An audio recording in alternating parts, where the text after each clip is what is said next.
হিন্দুরা গরুর মাংস খায় না আর মুসলমানে খায় না শুকরের মাংস, কিন্তু নারীর মাংস সব শালাই খায়।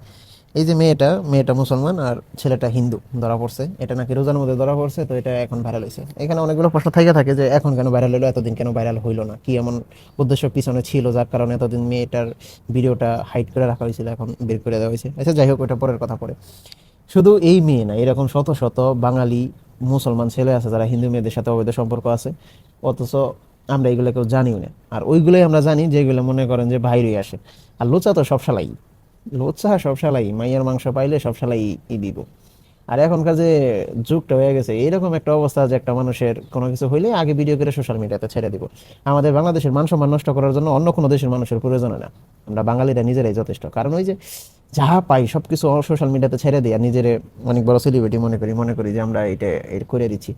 আসলে এটা না করে দেওয়া, ওইটা ওদের পরিবারের কাছে বোঝাই দেওয়া বেটার।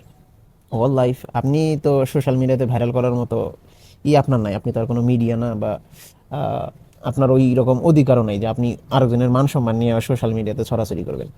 তো এই বিষয়টা যখন আপনার ঘরে যাইবো তখন আপনি বুঝবেন। আর এই ভাইনচুদগিরি ছাইড়া দেয় ভালো হইব।